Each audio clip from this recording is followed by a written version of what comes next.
Pikmin off, and a matchup where you fight it, you're the tennis ball going up against a tennis racket. Yeah, that is true. You just kind of get ping-ponged around, and this little tiny guy might be able to get around. We're playing out, baby.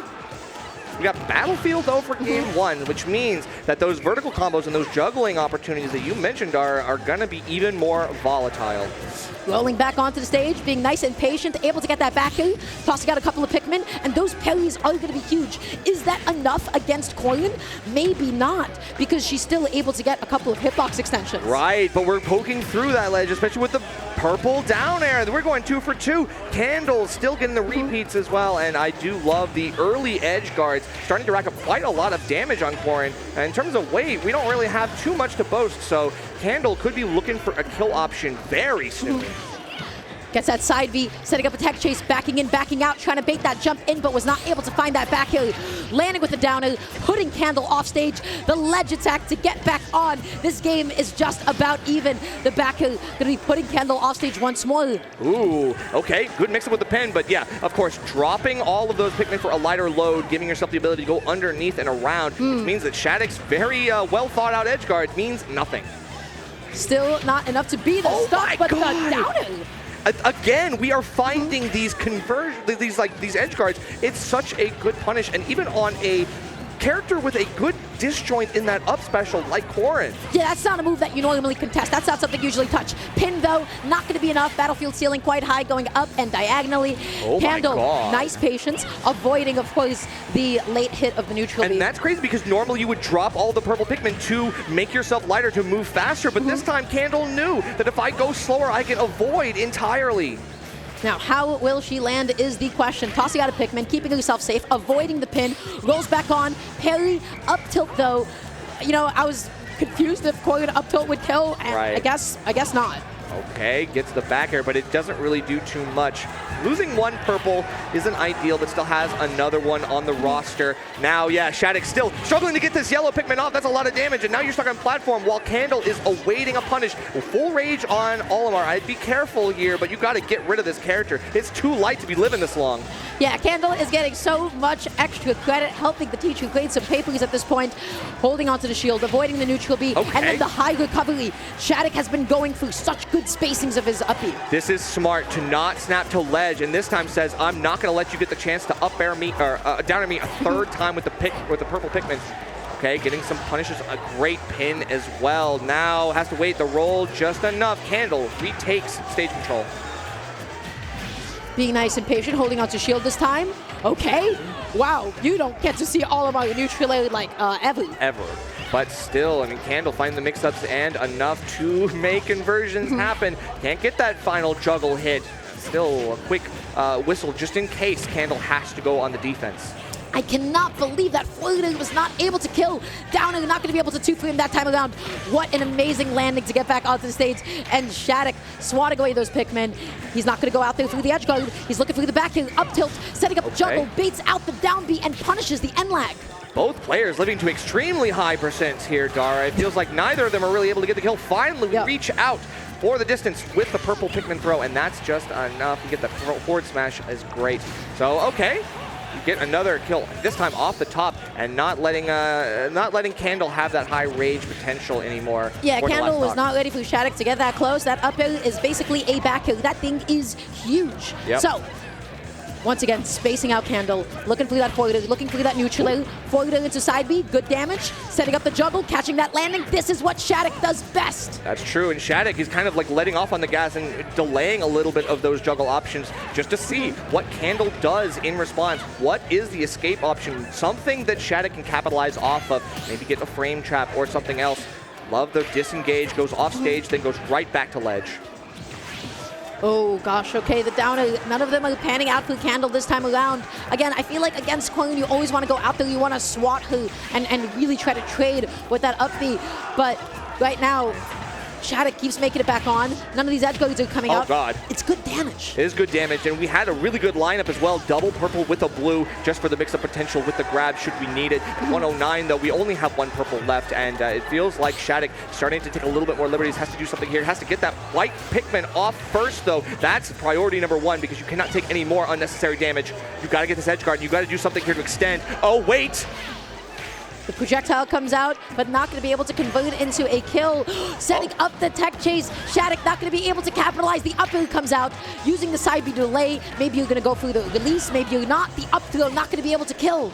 Just enough, but the movement mix-ups with the back air just forcing Shadic into a little bit faster. Good coverage here, both sides covered with that down smash, but it won't be enough. The angle is enough to make things a little bit dicey, but we just go underneath. That's again. it. Another great, well-placed pin. It felt like Candle had too many resets on the ledge to become tenable. I feel it was just eventually Shadic was gonna find his mark. It was just a matter of time. Yeah, this was crazy. By the way, I just want to keep in mind like this little tech chase that like Shadic set up for a second, because of the fact that Candle rolled in. That was the only way that she was able to keep herself alive. She was that much closer to the left blast zone. So if it was if she did a neutral get up or if she went to the left, both of those would have been the stock. So, anyways, good choice though. I'm surprised the back hit of the down smash didn't kill. For sure, yeah, that is true. But I mean, at the end of the day, it did set up for a forced under the stage recovery. We saw another one of those great pins, like just basically following the angle of the stage. Beautiful. And this time, yeah, trying to pull the Pikmin. I think it just got a little bit too greedy. Wanted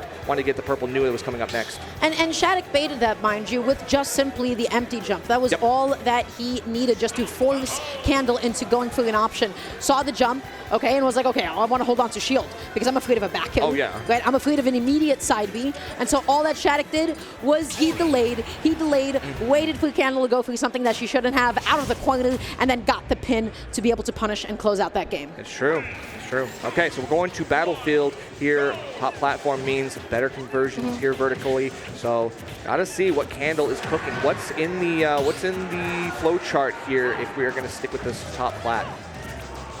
Okay, going for that up smash, going for it one more time, but Shadic, listen, it's Corrin. She is going to cross up your shield. She's going to keep herself nice and safe. She's not going to be anywhere in the vicinity of that up smash.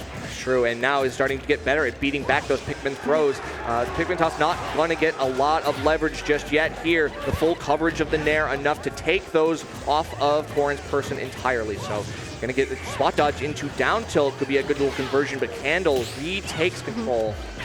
Up tilt. Beautiful, and an up smash. How many times do you see Corrin up smash connect? The answer is not many at all. Holding onto shield for a second, getting the pin, getting the side B, not enough to be able to kill quite yet. Yeah, no tipper pin, but this time untaggable off the side. This is exactly why Shadic has been going for this over and over again, because that has a very high untaggable property, even like the lower percent you don't expect it. And now we're seeing exactly why the fruition is coming in. You get to cover such an awkward space, and it's not even that much of a commitment because you get to put yourself back on nice and easily. So Candle, how do you get this stock off? Because you need it now. The backer, it simply puts Shadic off stage. He has been consistently getting back on. Another high upbeat intercepting any sort of ledge trap that Candle could have hoped for. That's right. Even the things that were working for Candle in game one have started to fall back, to falter in game number two. We are still keeping it competitive here, though, Dara. We are down to 2 stocks apiece, and Candle still with 2 purples on the roster. We can make some magic happen. That's right. Whole bunch of forwarders going to be coming on out, landing back on, looking for that up tilt, empty jump, side B once again. Shadic, I mean, he is looking amazing. He is looking indomitable. Certainly, and right now we're seeing that the juggles are continuing from side to side. Take one purple out, just tried to get that purple out of existence, but still might have let go a little bit too much on the gas, and now down smash going to give you some coverage. We find another, even this time on the higher recovery. Shadic not going to let it happen a second time though. Candle needs an ambiguous way to bait that high up B, because I feel like consistently their ledge options have been commitments that Shadic was able to react to and then go for the high up B. Sure. When Candle was preemptively shielding, well, Shadic just opted to go to the ledge instead. Candle needs to find that middle ground. How do you bait the high up B to punish it? I really don't know. Maybe you catch the angle with up smash. It could be something, but no, we finally get it. Again with the purple Pikmin down air spike, and now Candle looking pretty good. This is still starting to trail just a little bit, but it's been a very slight lead for Shadic for this game. One whistle, we're seeing it, but oh my god, the risk and reward is there. Oh! Finishing it with some style. Candle had one way to go. It was to the ledge. Shadic just got that exact angle, knew exactly where he needed to be to close out that stock with the neutral B. What a finisher. Absolutely, and now we're starting to show our hand a little bit too early with the, I would say, the whistle. I feel like this time Shadic was not going to let it happen. Sent them at that weird angle, then the turnaround, and right point blank. Shadic just knows where to be at any given point, and this is where the character, like what I said, a bad airspeed bad air drift in Corrin, and yet, look at what he's doing. Oh, those downers, that was crazy. Yeah, so, you know what? I'm really surprised that Olimar downer is able to contest with Corrin's up B so much. That's what I'm saying. It's like, it feels like that was the game plan from game one, and it's starting to still work a little bit here and there, but Shadic is getting the adaptations. Shadic is mixing up those recoveries well enough that it's still becoming like a 50% chance. When it comes to the neutral between these two, I really love Shadic's movement a little bit more. I like his empty hops. I like the way that he's mixing up his approach options. He is making Candle work for it. That being said, 44%, good lead. That's true. I mean, you have to play that non-committal playstyle with someone like Corrin because you only really get 1 or 2 good shots at finding a win in neutral. If you whiff, you have to reset. You have to fall back. And Candle knows that, like, they have a very tight window of finding a punish in these whiffs as well. So it goes both ways. Oh, and again, Shadic looking for these up smashes. That is somebody who is getting a little bit more confident in those air dodges down. Certainly. So, down smash. I gotta say, that's so many more Olimar down smashes than I'm used to. True, but it seems to be a good coverage option again because, you know, Shadic is looking for these cross-ups. Shadic is looking for these bounces with the back airs as well. It can catch that air drift. Forward keeping Candle away and giving Shadic another way to get back onto the stage. The side B successfully crossing up, but that is going to be the back hill. And finally, Candle finds themselves a lead. Yeah, and no matter how many times we are able to rinse and repeat and get the right list of Pikmin on our arsenal, we get 2 purples here and there, but 1 pin is all it takes, and Shadic is able to bring this right back. Had taken a little bit of extra credit, but Candle, can we keep this rolling? Tossing out a couple of Pikmin, backing off, slowing down the pace of the game for just a second. Just looking to catch any jump from Shadic here. Good uphill, catching his movement onto the platform. Okay, yeah, catching another of these jumps with a forward air. The purple still giving you a fast enough option and sending Shadic reliably off stage. But yeah, you're just throwing out as many things as you can, and maybe the extension off the Pikmin is not doing you any favors either. You are a little bit more vulnerable because of it. Forward, no follow-up from Shadic though. Down tilt, neutral, good juggles, just keeping on up, getting a couple of hits in, uphill. Candle, how do you land?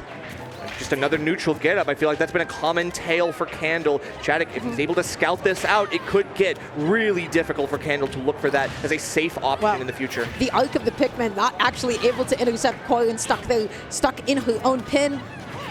Okay, has to get these white Pikmin off. Is not taking too much damage, but Shadic doing the right things. Back air back throw, just send Candle off stage. Cannot get that angle this time. I feel like the harsher angle, the neutral. Oh my gosh, I'm surprised that down tilt even connected, and that is going to be the side B once again. Shadic finds the lead. All of that was off of the hitbox extension on Candle's own Pikmin from the side B 30 seconds ago. It is so rinse and repeat for Shadic. You know, it's get a bunch of damage off of these trades, beat back the Pikmin, try to keep yourself from getting too much, getting outpaced, and then finding 1 pin. You wait and you watch, and that pin placement has been so crucial. And it's like a burst, it's like a flashbulb. All of a sudden, it's just your life is over. Side B. Okay, just going to be getting Shadic off stage. Again, I have never seen Corrin get intercepted at ledge this many times. Uphill, setting up these juggles. So much damage. 30. It feels like, you know, Candle has this this win con, trying to actualize it, trying to get it as consistent as she can, but doesn't really matter because it feels like Shadic can play defensive game, can play the delay game here off stage. Oh my goodness! And now has Candle in disadvantage, down tilt, up tilt, juggling. I'm surprised that Candle opted to pull another Pikmin. No, what happened? You had it. Okay, but this time, yeah, it's again the delay, the Shadic bait and punish, the fake outs on ledge. Yes, but Shadic went to the left, Candle went to the right, and as a result, she was able to land safely.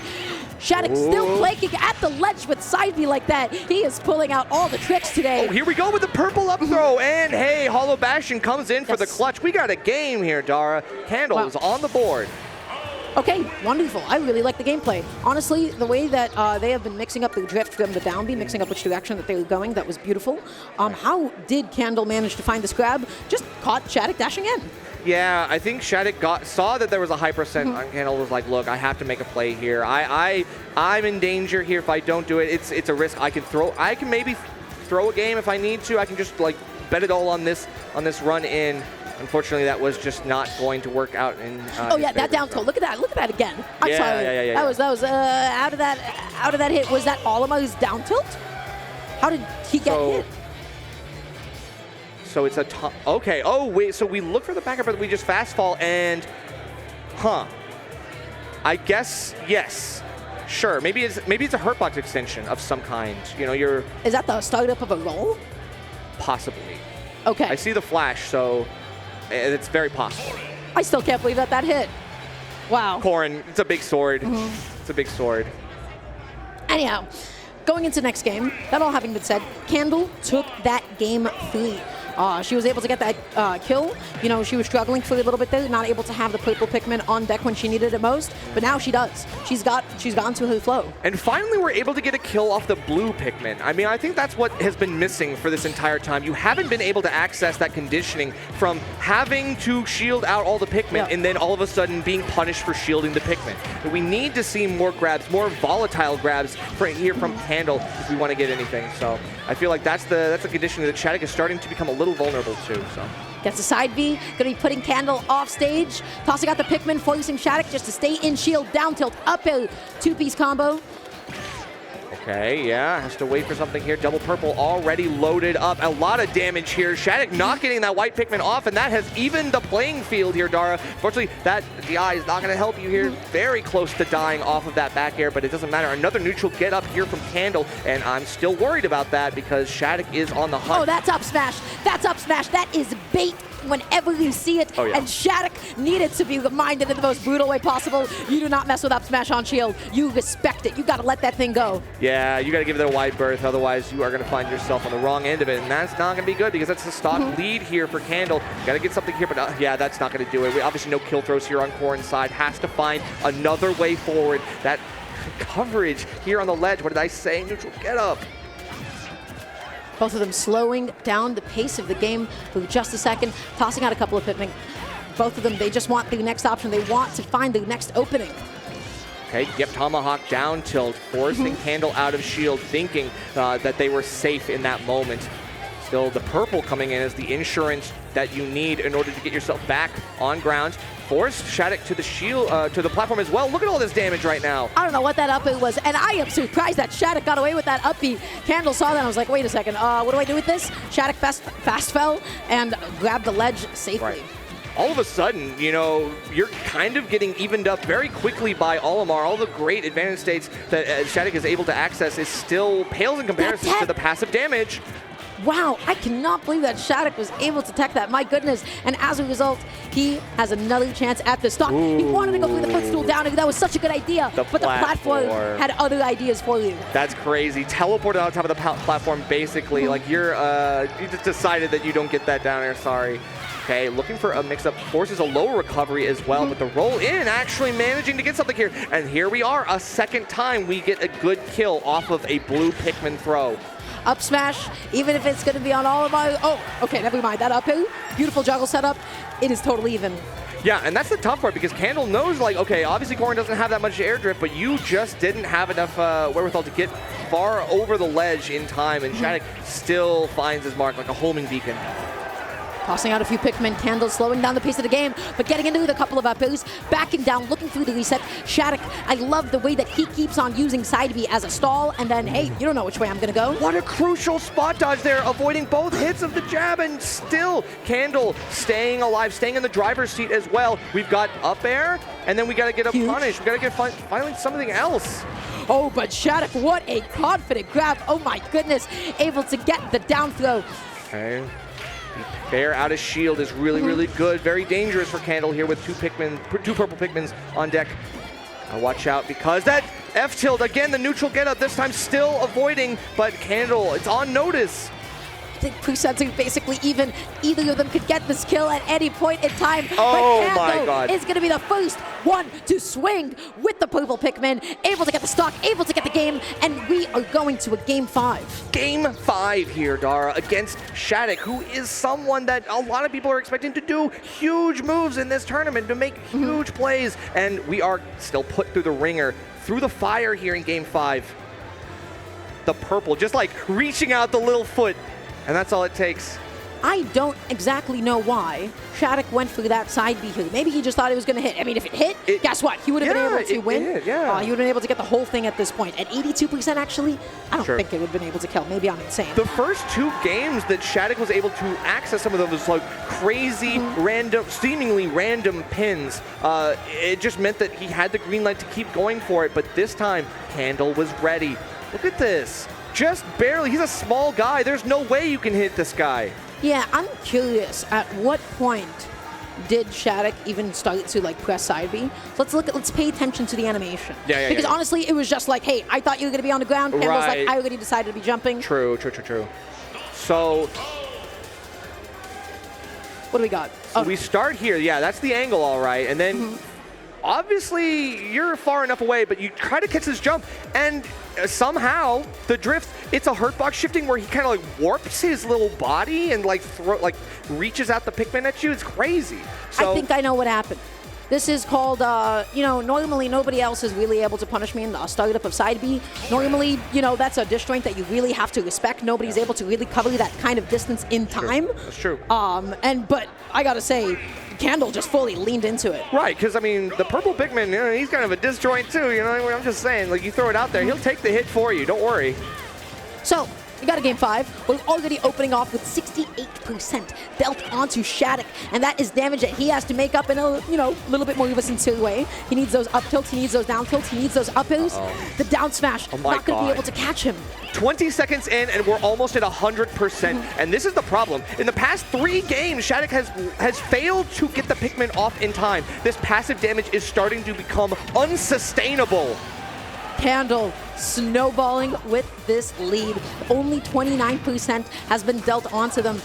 Tossing out a couple of Pikmin, looking for that opening. Shadic using F-tilt just to be able to swat some of them away, hopefully. Side being, but it does not matter. That time around, Candle able to just catch the jump. Able to set up the perfect Pikmin setups as well. We are already on our way to a GOAT setup as well. We had the blue. We have so many options, and Shadic is on the wrong end. We are losing ground so quickly. How is this turned around, Dara? The answer is Candle knows how to make Shadic afraid at this point. We're seeing some more confident movement. We're seeing some dashes in, some dashes out. Shadic forcing the low recovery once again. Gets the neutral. It is just going to be a stage spike. It's just going to reset the situation. It does deal a little bit more damage, and that is not enough to do it at all.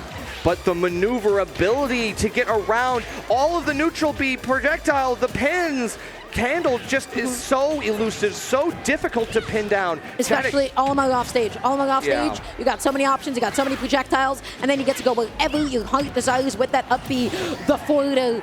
Oh no, 3-1 stock lead. 3-1 lead, and finally we get something here, but the pin kick, it goes through the Pikmin, and it takes out the leader as well, but a long, hard-fought battle to be had here still for Shadic. Has got to slow down the pace here, has got to play it so safe. And how do you do that when the Pikmin are still flying at you? Neutral forward, down being out of disadvantage. That is what Alf does best. Just says, hey, your advantage state. Nope, mine. F smash gonna be coming on in as well. Shadic stuck at the ledge. He is taking a beating. Can it stop? Can it end?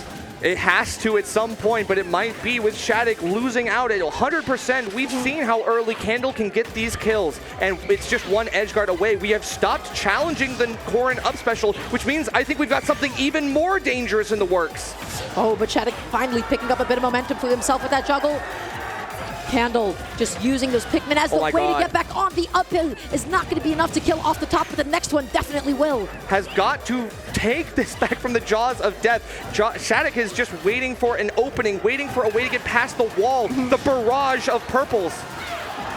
Once again, fast falling down past the neutral B. Gets a side B, untechable. Shadic is in it. Shadic has a chance. He needs to make up so much damage, and Candle needs to clutch this out. This would be an amazing upset. But it's one edge guard away. Candle sees the blood in the water, runs up and shields, has to wait for an aggressive up B, but we don't get it. Look at this damage right now. The patience to reset, to punish. Oh my God! We don't get it. It's techable still at this percent, but finally, it's the purple up there, the pop-off. Candle secures the upset, and Shadic falls to losers. Oh, and Shadic, he almost had it, but Candle, ultimately, she built up such an amazing lead for themselves, right? Dealing so much damage, starting off with a 3-1 stock lead. Shadic, I mean, he had to work so hard to make that close. So hard, and yet all it took was one more juggle. The tri-plat setup that Shadic had been looking for ended up being the double-edged sword that clinches Candle's victory here. Oh, wow, what an amazing set. That was not the way that I was going to go. The reverse 3-0 of all things to happen to Shadic. It's got to be rough. It's got to be rough. This is not the point that you want to be knocked down into losing side, but hey, you still have a bracket gun coming up ahead of you. I have to say, though, Candle's gameplay just really started looking so good as the set went on. They got a little bit more confident neutral. They were able to get a lot of their own Pikmin off. They were able to catch Shadic jumping over them. And then I feel like, you know, at some point, Shadic was swinging really nervously.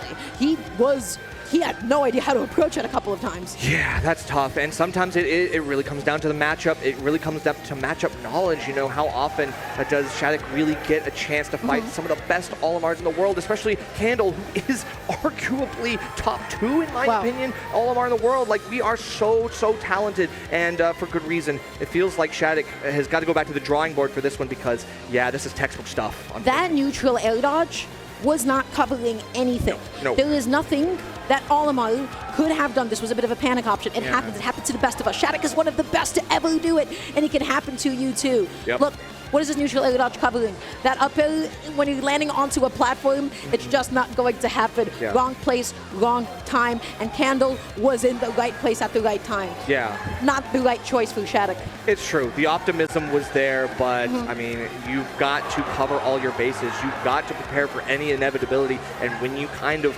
let